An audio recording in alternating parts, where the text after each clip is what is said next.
Now we will look example when production unit is given in example. દાખલામાં જ્યારે ઉત્પાદનના એકમો આપેલા હોય ત્યારે દાખલો કેવી રીતે ગણવું તે આપણે જોઈશું.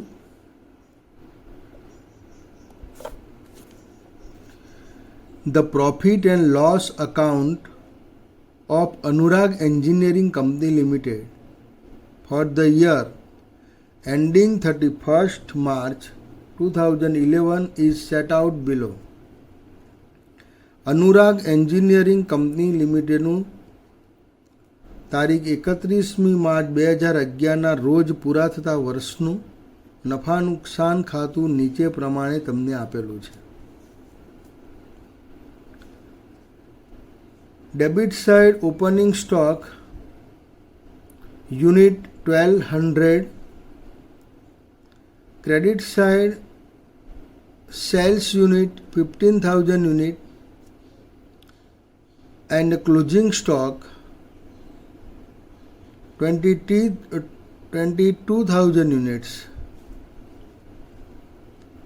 In this example, the production unit is not given. દાખલામાં ઉત્પાદનના એકમો આપેલા નથી. Production unit will be found. ઉત્પાદનના એકમો શોધવાના છે. એની ફોર્મ્યુલા આ પ્રમાણે છે. Production unit is equal sales unit plus closing stock units plus opening stocks units. ઉત્પાદનના એકમો બરાબર જમા બાજુ વેચાણના એકમો વત્તા આખર સ્ટોકના એકમો માઇનસ શરૂના સ્ટોકના એકમો. એટલે 15,000 એકમો અહીંયા આપેલા છે. એ 15,000 એકમો વત્તા 2200 એકમો માઇનસ 1200 એકમો બરાબર 16,000 એકમો. We get 16,000 unit is known production unit. આપણને 16,000 એકમો જે મળ્યા તે ઉત્પાદનના એકમો તરીકે એને ઓળખીશું. આ જે નફા નુકસાન ખાતું છે એ 16,000 એકમોનું જે ઉત્પાદન થયું એનું છે. એટલે first cost sheet will be prepare. પ્રથમ પડતરનું પત્રક તૈયાર કરીશું and after tender sheet will be prepare. અને ત્યાર પછી ટેન્ડરનું પત્રક આપણે તૈયાર કરીશું. આ જે માહિતી છે એની આધારે પડતરનું પત્રક જે બનાવવાનું છે એ આ પ્રમાણે છે. કોસ્ટ શીટ વિગત આપેલી છે 2011ની. તમને ખરેખર જે માહિતી આપી છે પ્રોડક્શન યુનિટ જે આપણે શોધ્યા 16,000 એ 16,000 એકમોનું તમારે પડતરનું પત્રક બનાવવાનું છે. Cost sheet shall be prepared 16,000 unit. 16,000 એકમનું પડતરનું પત્રક આપણે બનાવીશું.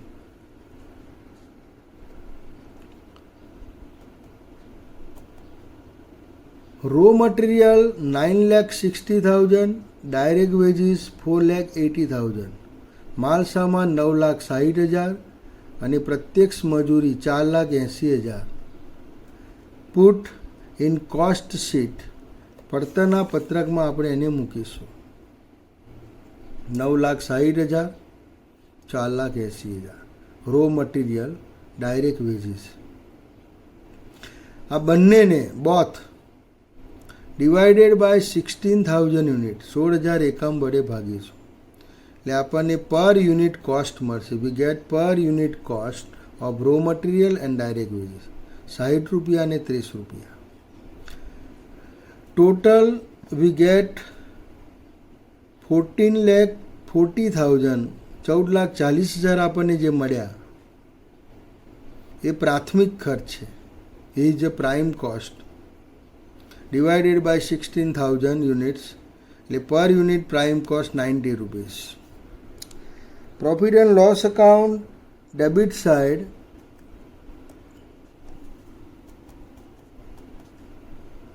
મેન્યુફેક્ચરિંગ એક્સપેન્સીસ, કારખાનાના પરોક્ષ ખર્ચા.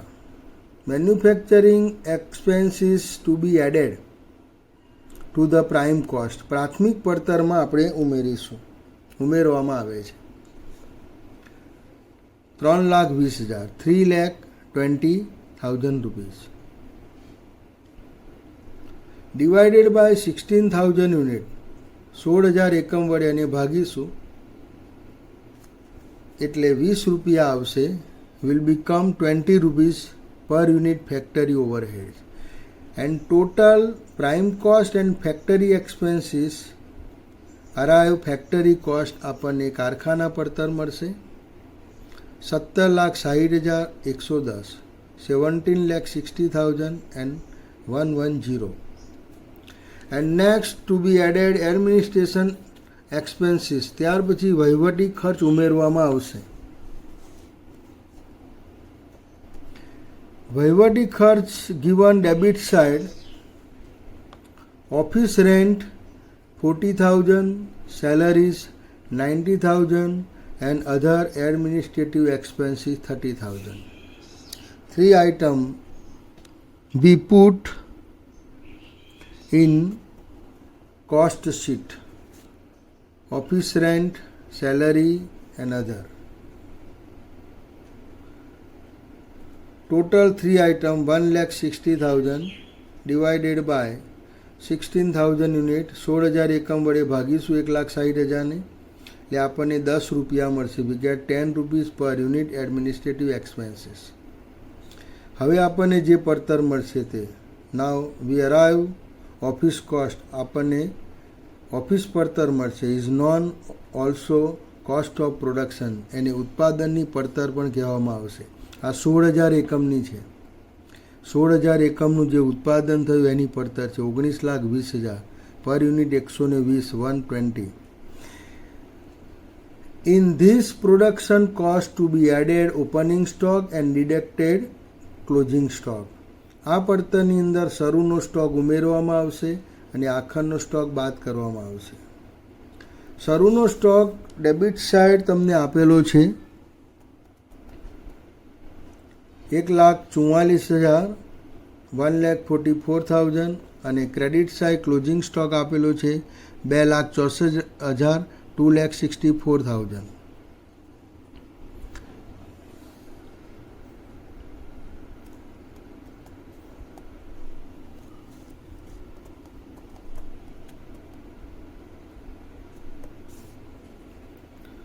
Opening stock 1,200 units, 1,44,000. 1,44,000 ને 1200 વડે ભાગશો એટલે 120 રૂપિયા આવશે. એ આપણે અહીંયા પર યુનિટના ખાનામાં મૂકવાના નથી. Not put in per units column. Closing stock 2,200 units and its cost 2,64,000, 2,64,000. 2,64,000 ભાગ્યા 2,200 એકમો એ પણ 120 રૂપિયા આવશે. એને પણ આપણે બાદ કરવાના નથી. અથવા તમે ઉમેરોને બાદ કરો તો છેલ્લે 120 આવશે. 120 અહીંયા પ્લસ કરશો, 120 અહીંયા તમે માઇનસ કરશો તો અહીંયા 120 રૂપિયા આવશે. એટલે production cost of sold unit. હવે જે એકમો તમે વેચ્યા છે 15,000 એકમો, એ 15,000 એકમોની આપણને પડતર મળી 18 લાખ રૂપિયા.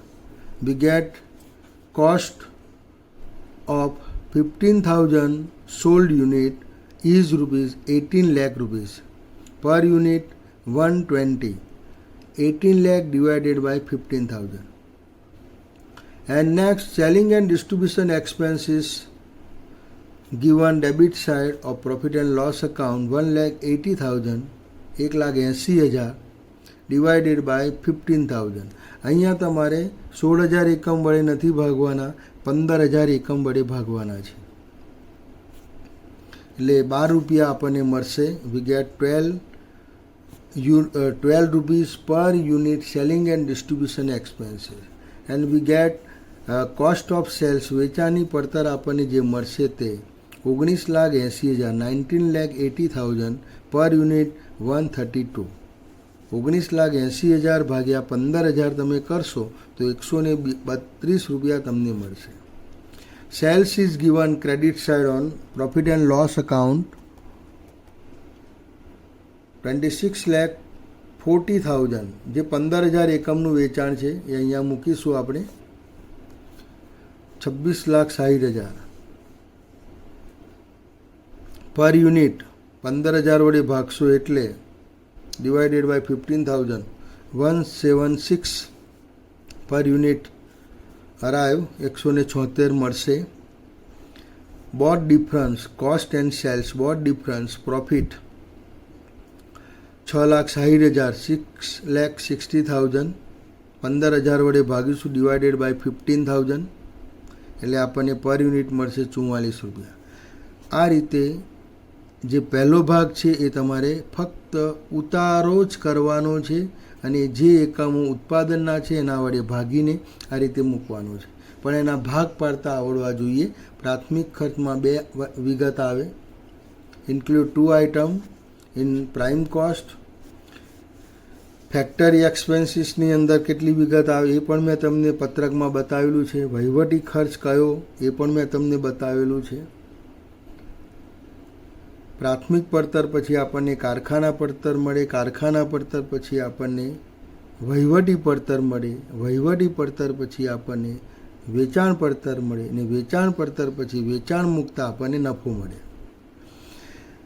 આ ખરેખર જે 16,000 એકમનું ઉત્પાદન થયું એનું પત્રક છે. પણ હવે 2012ની અંદર આપણે એક ઓર્ડર લેવાનો છે અને 24,000 એકમોનું ઉત્પાદન થશે. Production will be 24,000. એનું આપણે ટેન્ડરનું પત્રક તૈયાર કરવાનું છે. તો ટેન્ડરનું પત્રક તૈયાર કરવા માટે તમને વધારાની માહિતી આપેલી છે. Other information is given below. The company will produce and sell 24,000 units during 11-12. Company વર્ષ દરમિયાન 2011-12ના વર્ષ દરમિયાન 24,000 એકમોનું ઉત્પાદન કરશે અને વેચાણ કરશે. The estimates for changes in various item are as under. જે જુદી જુદી વિગતો તમને આપેલી છે એની અંદર જે ફેરફારો થવાના છે નીચે પ્રમાણે આપેલા છે. Price of materials will go up by 20%. માલસામાનની કિંમતમાં 20% વધારો કરવાનો છે. માલસામાનની કિંમત એ ચલિત ખર્ચ છે.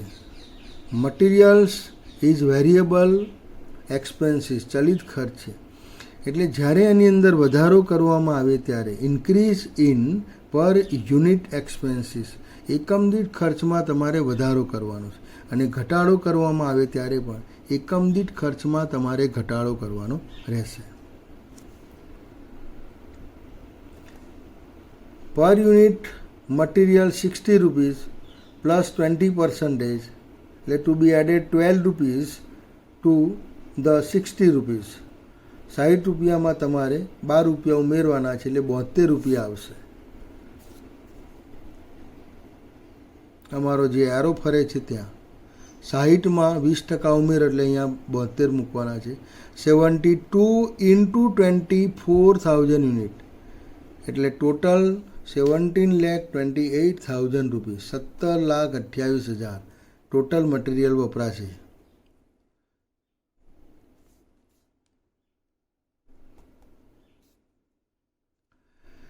In addition to the proportionate increase in the number of worker, કર્મચારીઓની અંદર પ્રમાણસર વધારો થશે. પ્રમાણસર વધારો એટલે એકમો વધે એમ એ વધે. અહીંયા એકમો 24,000 થયા. નીચે કેલ્ક્યુલેશનમાં જુઓ. Look at calculation. Second point 24,000 production unit and per unit cost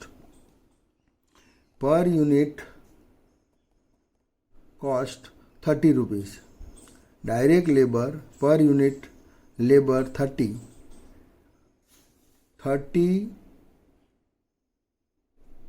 into 24,000 30 into 24,000 એટલે પ્રપોર્શનેટ ઇન્ક્રીઝ થયો કહેવાય.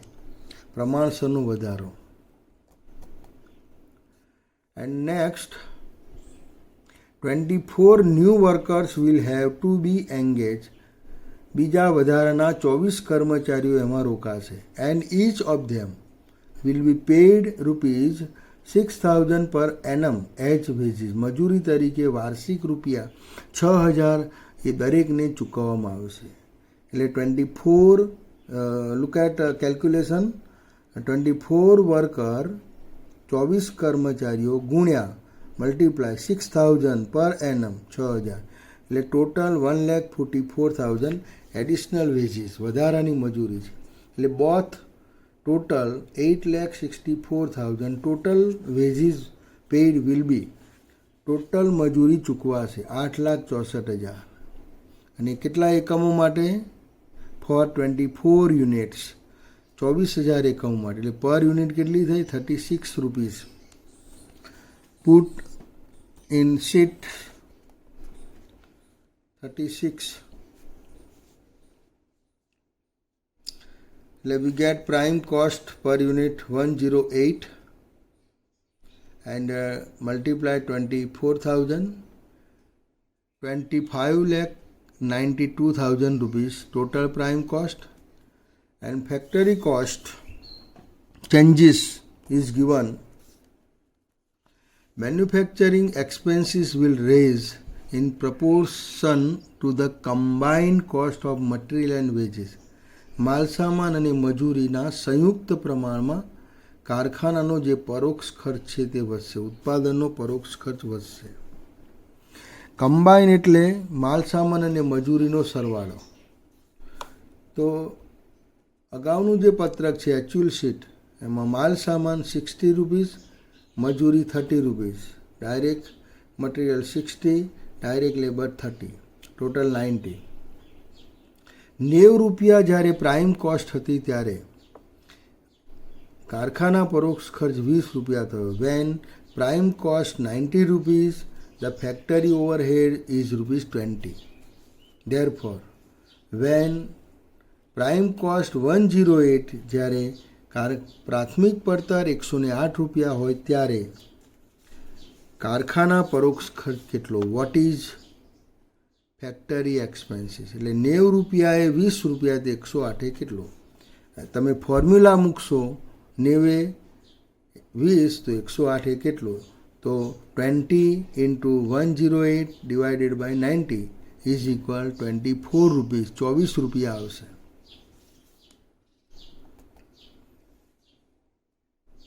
Calculation third. ₹90 prime cost, factory overhead ₹20, 108 24. ગણતરીમાં તમને આપેલું છે ₹90 પ્રાથમિક ખર્ચ હોય તો કારખાના પરોક્ષ ખર્ચ ₹20, 108 કેટલો? તો ₹24. તો આ રીતે તમારે ગણતરી કરવાની રહેશે.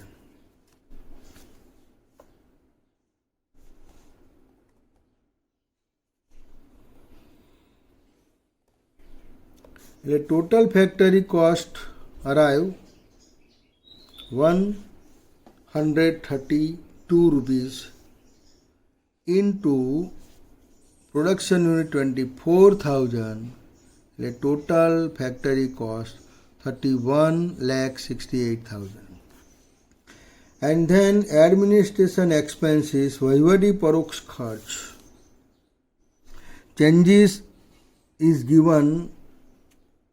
Other information, the administration expenses per unit will be reduced by 20%. એકમ દીઠ વહીવટી ખર્ચમાં 20% ઘટાડો થશે. પર unit administration expense is ₹10 minus 20% means ₹2 deduct. ₹2 બાદ થશે એટલે ₹8 પર યુનિટ એડમિનિસ્ટ્રેશન એક્સપેન્સીસ વહીવટી ખર્ચ ₹8 મુકાશે. પર unit ₹8 end total multiply 24,000 units એટલે ₹1,92,000 1,92,000 ટોટલ વહીવટી ખર્ચ આવશે. Will become total administration expenses ₹1,92,000 and total office cost of production 33,60,000. There is no opening stock, no closing stock. શરૂનો સ્ટોક અને આખરનો સ્ટોક નથી. And next, selling and distribution expenses per unit will go up by ₹1 per unit. વેચાણ વિતરણ ખર્ચની અંદર ₹1નો તમારે વધારો કરવાનો રહેશે. ₹1 વધશે એવું તમને કહેલું છે. એટલે ઇન ટેન્ડર શીટ, ટેન્ડરના પત્રકની અંદર વેચાણ વિતરણ ખર્ચ is ₹12 per unit plus increase ₹1, ₹13 will become ₹13 આવશે. ₹13 ગુણ્યા 24,000 એટલે 3,12,000, 3,12,000. વેચાણ વિતરણ ખર્ચ એકમ દીઠ 13 અને કુલ 3,12,000. ટોટલ વેચાણ પડતર sales of cost of sales 153 અને total 36,072 36,72,000 36,72,000.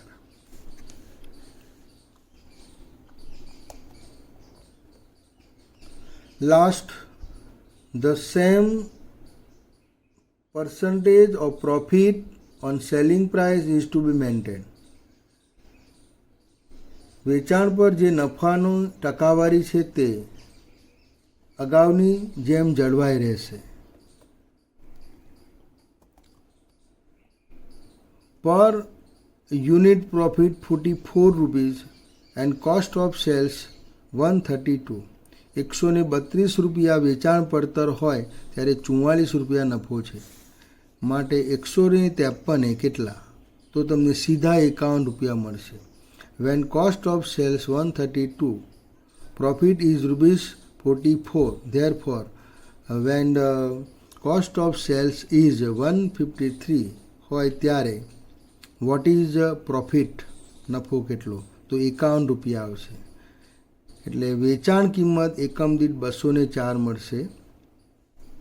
Cells price will be get per unit ₹204 and multiply 24,000 unit એટલે ટોટલ સેલ્સ પ્રાઇસ 48,96,000 48,96,000 ગણાશે.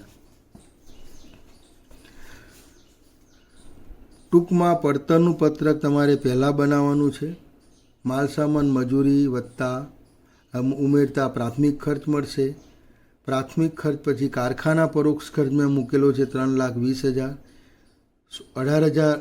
16,000 એકમ વડે ભાગશો એટલે ₹20 એકમ દીઠ તમને મળશે.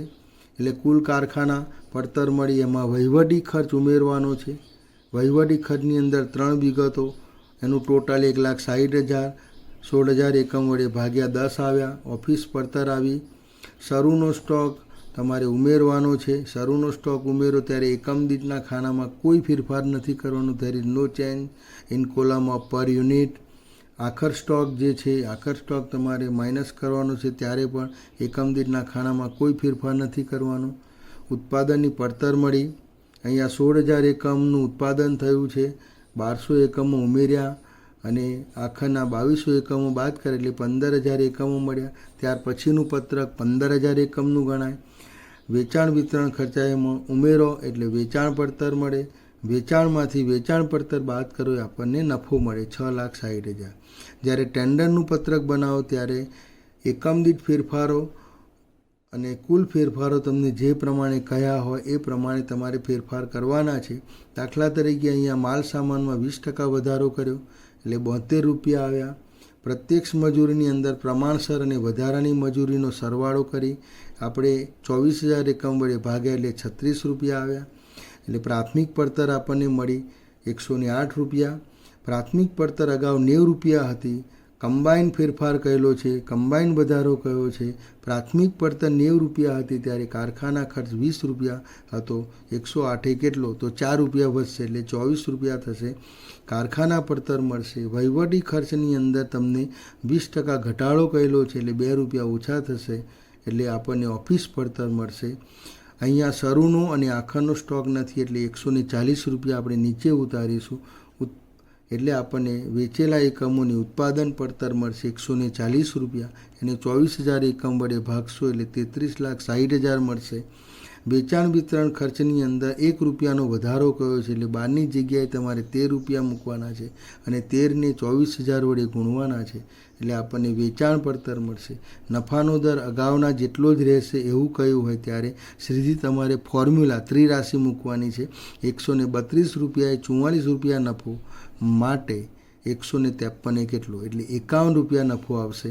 એ નફો ઉમેરશો એટલે તમને એકમ દીઠ વેચાણ કિંમત 204 રૂપિયા મળશે અને 24,000 એકમ વડે ગુણશો એટલે 48,96,000 તમને કુલ વેચાણ મળશે.